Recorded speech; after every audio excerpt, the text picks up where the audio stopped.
அன்புள்ளம் கொண்டோர் அனைவருக்கும் வணக்கம்.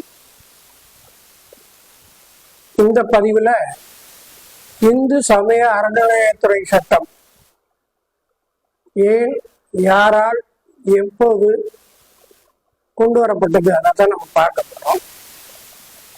பொதுவா ஒரு பரவலான கருத்து தமிழ்நாட்டுல எப்படி இருக்கு அப்படின்னு சொன்னா, தமிழ்நாட்டுலதான் இந்து கோயில்கள் எல்லாம் தமிழ்நாட்டு அரசுடைய கட்டுப்பாட்டுல வச்சிருக்காங்க.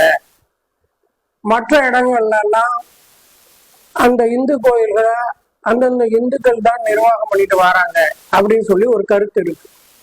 ஆனா அது உண்மை இல்லை. இன்னும் சொல்ல போறான்னா, இந்து சமய அறநிலையத்துறை சட்டத்தை திராவிட கட்சிகளே கொண்டு வரல. இதை பற்றிய விஷயத்தை தான் இந்த பதிவுல பார்க்க இருக்கிறோம். வாங்க வீடியோக்குள்ள போலாம்.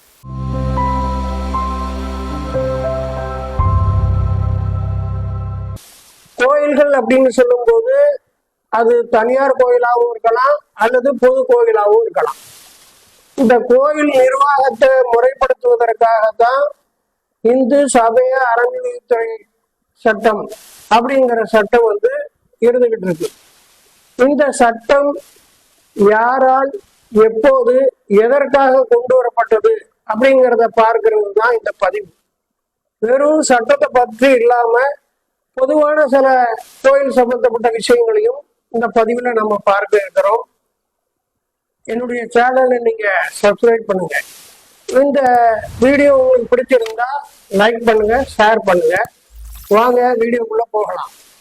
அதாவது தமிழ்நாட்டுல தமிழ்நாட்டுல மட்டும் இல்ல, இந்தியா முழுவதுமே நிறைய கோயில்கள் உண்டு. இந்த கோயில்களை தனியார் கோயில், பொது கோயில் அப்படின்னு ரெண்டு விதமான கோயில்கள் உண்டு. தனியார் கோயில் அப்படின்னு சொல்லும் போது தனி மனிதராலேயோ அல்லது ஒரு குடும்பத்தாலேயோ அல்லது வழிபாட்டு குழுவினர்களாலேயோ அல்லது ஜாதி அமைப்புகளாலேயோ ஸ்தாபிக்கப்பட்டு அந்த கோயிலுடைய அனைத்து காரியங்களும் அவருடைய சொந்த பணத்தை வைத்து நடைபெறும் போது அது தனியார் கோயில்கள். பொது கோயில் அப்படின்னு சொல்லும் பொழுது பொது நிதியில இருந்து கோயில் காரியங்கள் எல்லாம் நடந்து வரும் பொழுது அது பொது கோயில்கள்.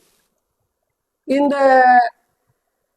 பொது கோயில்கள் எல்லாமே இந்து சமய அறநிலையத்துறை அப்படிங்கக்கூடிய ஒரு துறையால நிர்வாகம் செய்யப்பட்டு வருகிறது.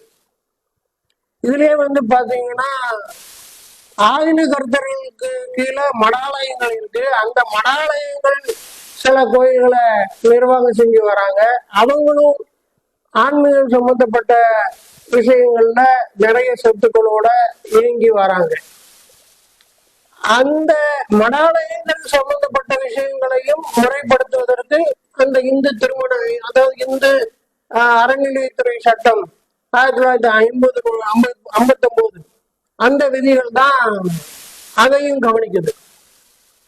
அதாவது அந்த காலத்துல பேரரசர்கள், சிற்றரசர்கள், குறுநில மன்னர்கள், பிராந்திய ஆட்சியாளர்கள், பெரிய செல்வந்தர்கள் இவங்க நிறைய கோயில்களை கட்டினாங்க. அந்த பேரரசர்கள்லாம் தாங்க கட்டின கோயிலுக்கு அதனுடைய நிர்வாகத்துக்காக அந்த கோயிலுக்கு பல ஊர்களை பாத்தியப்படுத்தி கொடுத்தாங்க. பல கிராமங்களை நன்கொடையா கொடுத்துருக்காங்க. பெரிய விவசாய நிலப்பரப்புகள், வீட்டு மனைகள், கடை கட்டிடங்கள், வீடு கட்டிடங்கள் இதையெல்லாம் பாத்தியப்படுத்தி கொடுத்துருக்காங்க.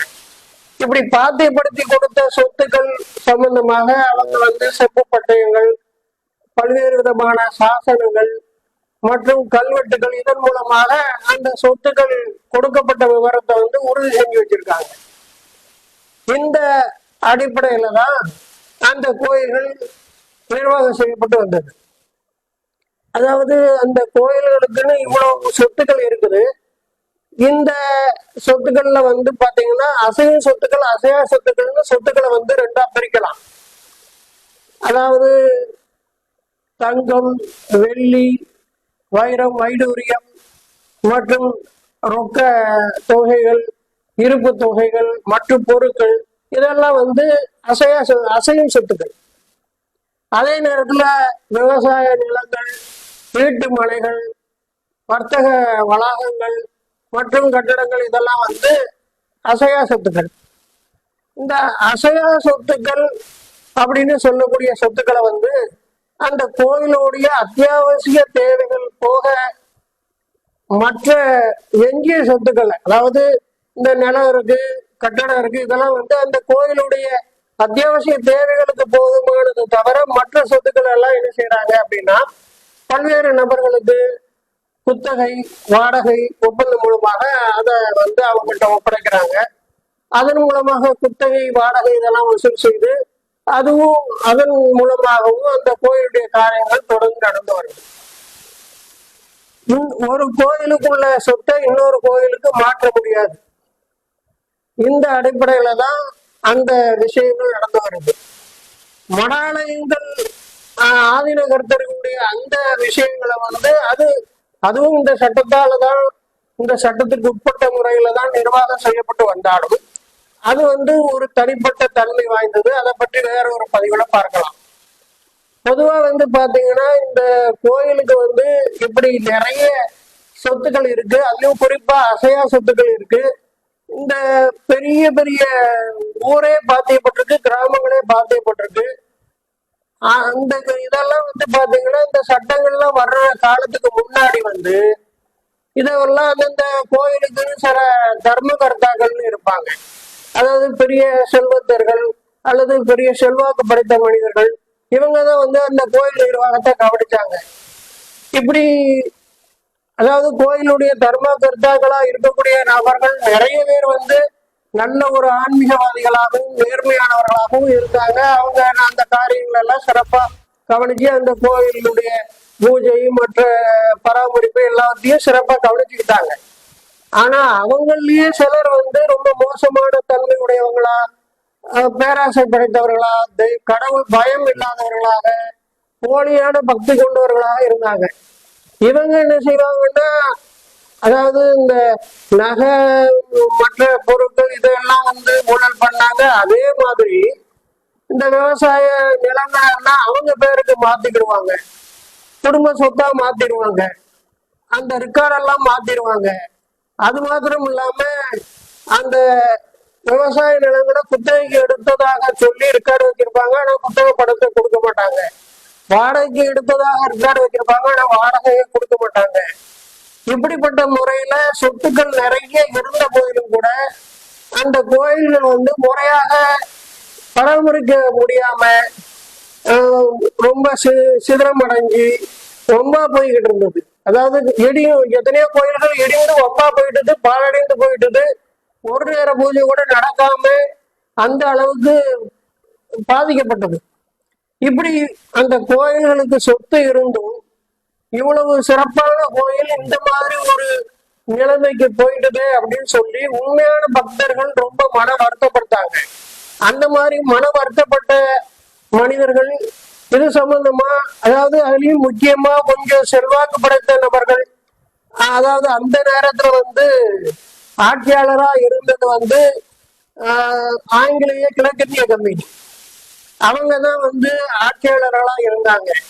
அப்ப அவங்க கிட்ட வந்து நேரடியா தொடர்பு கொண்ட நல்ல பக்திமான்கள் இவங்க வந்து அதே மாதிரி கொஞ்சம் முக்கியமான இந்த மாதிரியான விஷயங்கள் எல்லாம் அவங்களுடைய நிர்வாகத்தினுடைய கவனத்துக்கு கொண்டு செல்லணுங்கிற முறையில புகார் நிறைய வந்துச்சு. நேரடி தொடர்பு உள்ளவங்க நேரடியாகவே அந்த ஆட்சி உயர நிலையில இருக்கிறவங்கிட்ட அதை எடுத்து சொன்னாங்க. இப்படிப்பட்ட ஒரு நிலைமையில தான் முதலாக இந்த சட்டம், அதாவது இந்த கோயில் அதுக்கு நிறைய சொத்து இருக்கு, அதுக்குன்னு நிறைய பொருட்கள் இருக்கு, மதிப்புள்ள பொருட்கள் இருக்கு, இதையெல்லாம் காப்பாற்றணும், அந்த கோயிலுடைய பூஜை காரியங்கள் ஒழுங்காக நடக்கணும் அப்படிங்கிற ஒரு கருத்தினுடைய அடிப்படையில தான் ஆங்கிலேய கிழக்கிந்திய கம்பெனி நிர்வாகம் வந்து, அதாவது மெட்ராஸ் ரெகுலேஷன் ஆக்ட் அப்படின்னு சொல்லி 1817 ஒரு சட்டத்தை கொண்டு வராங்க.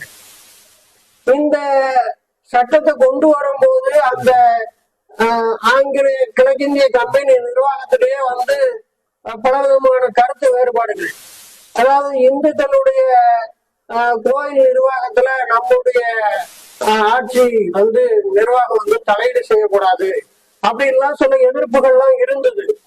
ஆனாலும் ஒரே அடியாக அந்த கோயில்கள் வந்து சொத்துக்கள் எல்லாம் தனியாரால கொள்ளையடிக்கப்படுது, முறைகேடுகள் செய்யப்படுது, கோயில் சொத்துக்கள் தனியார் சொத்துக்களாக மாறுது, கோயில்ல எந்த பூஜையும் நடக்க மாட்டேங்குது, பராமரிப்பு செய்யப்படாம அந்த கோயில்லாம் சிதிலமடைந்து போகுது. அப்படியான ஒரு நிலைமையில அதை எப்படியாவது தடுக்கணுங்கிற முறையில அந்த மக்களுடைய வேண்டுகோளுடைய அடிப்படையில தான் இந்த ஆங்கிலேய கிழக்கிந்திய கம்பெனி முதலாக இந்த சட்டத்தை கொண்டு வராங்க. அதற்கு பிறகு பாத்தீங்கன்னா 1923 இந்த மெட்ராஸ் ஹிந்து ரிலீஜியஸ் செட்டில்மெண்ட் ஆக்ட்னு ஒண்ணு கொண்டு வராங்க. அதுக்கப்புறம் 1925 Hindu religious and charitable endorsement board, அதாவது ஒரு வாரியம் அப்படிங்கிறது, அந்த வாரியத்தின் மூலமாக அந்த கோயில் நிர்வாகத்தை கவனிக்கணும் அப்படிங்கிற முறையில கொண்டு வராங்க. அதுக்கப்புறம் பாத்தீங்கன்னா 1927 இந்த மெட்ராஸ் ஹிந்து ரிலீஜியஸ் என்டோர்ஸ்மெண்ட் ஆக்ட்னு வேற ஒரு அதுல சில திருத்தங்கள்லாம் செஞ்சு கொண்டு வராங்க. அதுக்கு பின்னாடி பாத்தீங்கன்னா இந்தியா சுதந்திரம் அடைஞ்சிட்டுது. சுதந்திரம் அடைஞ்சதுக்கு பிறகு வந்து பாத்தீங்கன்னா PS குமாரசாமி ராஜா அப்படிங்கிறவரு வந்து தமிழ்நாட்டுடைய முதலமைச்சரா இருக்கிறார். அவருடைய ஆட்சி காலத்துல 1951 இந்த Madras Hindu religious and charitable endowment act அப்படின்னு ஒரு சட்டத்தை கொண்டு வராங்க. அதாவது அந்த டைம்ல வந்து தமிழ்நாடு அப்படிங்கிற பெயர் கிடையாது, தமிழ்நாட்டுக்கு அதாவது மெட்ராஸ் அப்படிங்கிற பெயர் தான் இருந்துச்சு. இந்த அடிப்படையில தான் அந்த சட்டம் அப்படி கொண்டு வரப்பட்டது.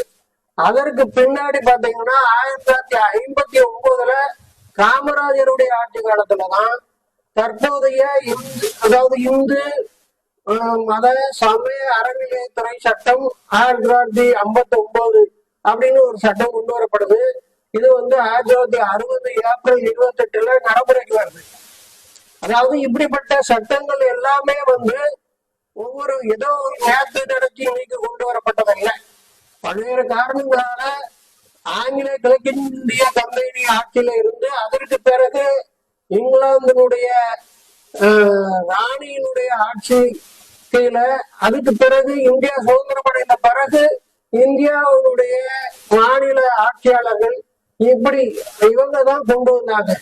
அதனால இந்த சட்டம் வந்து எந்த விதமான ஒரு கெட்ட நோக்கத்தோட கொண்டு வரப்பட்ட சட்டம் கிடையாது. இது இன்னைக்கு தமிழ்நாட்டுல மட்டும் இல்லை, இந்தியா முழுவதுமே இப்படிப்பட்ட இந்து சமய அறநிலையத்துறை சட்டம் அப்படின்னு ஒரு சட்டம் இருக்கு. அதன் கீழாக அந்தந்த மாநிலத்தினுடைய கோயிலுடைய இந்து கோயிலுடைய நிர்வாகம் நடைபெற்று வருது. இது வந்து இந்தியா முழுவதுமே இருக்கக்கூடிய ஒரு சட்டம் தான். இது தமிழ்நாட்டுல மட்டும் இருக்கக்கூடிய சட்டம் இல்லை. அதுல கொஞ்சம் கொஞ்சம் வித்தியாசம் இருக்கு. அந்த சட்டத்தினுடைய பிடி கூடுதலாகவோ குறைவாகவோ அல்லது குறைகள் உள்ளதாகவோ இன்னும் அதிக நிறைகள் கொண்டதாகவோ இருக்கலாம். இதுதான் பொதுவான நடைமுறை. இந்த பதிவு இந்த அளவுல முடியுது. இதற்கு அடுத்த பதிவுல அந்த இந்து சமய அறநிலைத்துறை கீழே உள்ள அந்த கோயில் சொத்துக்களை அனுபவித்து வரக்கூடிய அவர்களுக்கு சில பிரச்சனைகளை ஏற்படுது. அதாவது கோயில் சொத்துக்களை, அதாவது கோயிலுடைய அசையா சொத்துக்கள், விவசாய மனைகள், வீட்டு மனைகள், அந்த கட்டடங்கள், இதெல்லாம் வந்து குத்தகைக்கோ வாடகைக்கோ ஏற்று அனுபவிச்சு வரவங்களுக்கு பல்வேறு பிரச்சனைகள் இருக்கு. அதை பற்றி அடுத்த பதிவுல பார்க்கலாம். இந்த பதிவை பற்றிய உங்களுடைய கருத்துக்களை நாகரிகமான முறையில் கமெண்ட் மூலம் தெரிவிங்கள். இந்த பதிவை நீங்க லைக் பண்ணுங்க, ஷேர் பண்ணுங்க. நன்றி, வணக்கம்.